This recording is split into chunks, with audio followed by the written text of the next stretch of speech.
Hello everyone, this is our first lecture in our lecture series for physics that is going to be there in the syllabi of different examinations of JKSSB. Today's lecture is based upon different terms related to motion. The first term that we are going to study in our motion, first thing is what actually motion is. Motion is what? When a body is assumed to be changing its original position. Position means its value of coordinates with respect to some space, and in layman's language with respect to some origin or some base. For example, if you are somewhere, this is a room or this is a playground, and you're sitting somewhere here, your position with respect to this side at this side of this room, that is going to be your position. So if a body is going to change its position from point A to point B, it is said to be executing motion. Okay, great. One thing. The first term that we are going to study in motion, that is distance. What is distance now? It is the actual path traveled between these 2 points when motion is executed. So the actual distance between these 2 points A and B, this is its distance. If the path between A and B is curved, still then the actual path, this curved path, is known as distance. And the second term which is parallel to this distance, that is displacement.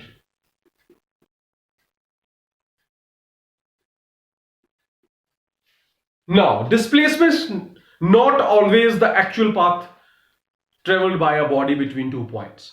It is actually the straight line distance between the 2 points. So, if you are assuming the same body which is moving between A and B, so if you are following the path 1 or path number 2, in both the cases, the value of the displacement would remain same, then that is equal to the path traveled by a body through path 1 if this path is straight line path.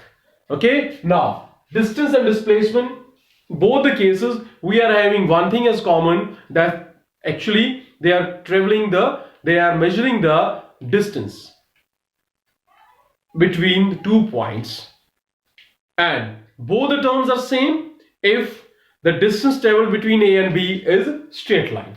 But this is going to change if the path is through this point C.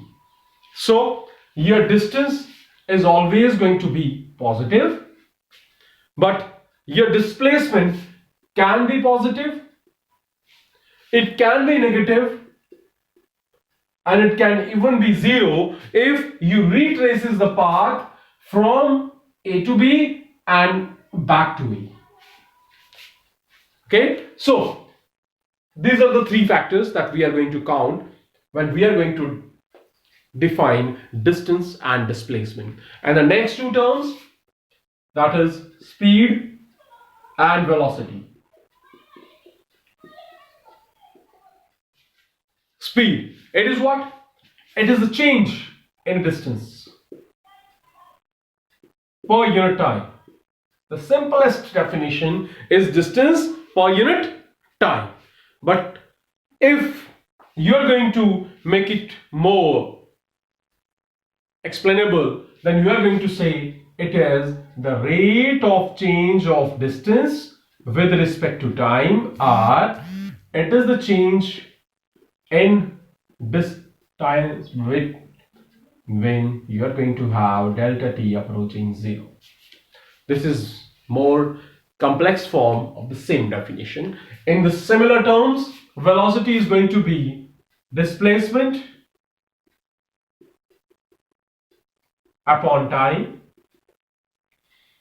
Both these terms, they are similar physical quantities, and both are going to have units as meter per second, as an SI as standard units or centimeter per second as CGS units.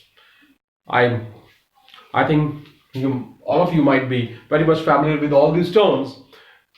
This is our first introductory lecture. In our next lecture, we will proceed towards more complex terms, but still, we can enjoy this if we can have a cooperation of each other. We can coordinate during the lectures by just giving the comments. You can follow me at my YouTube channel, Physics Classes by Dr. Dushan. You can also have your comments and feedback on my Facebook page by the same name, Physics Classes by Dr. Dushan.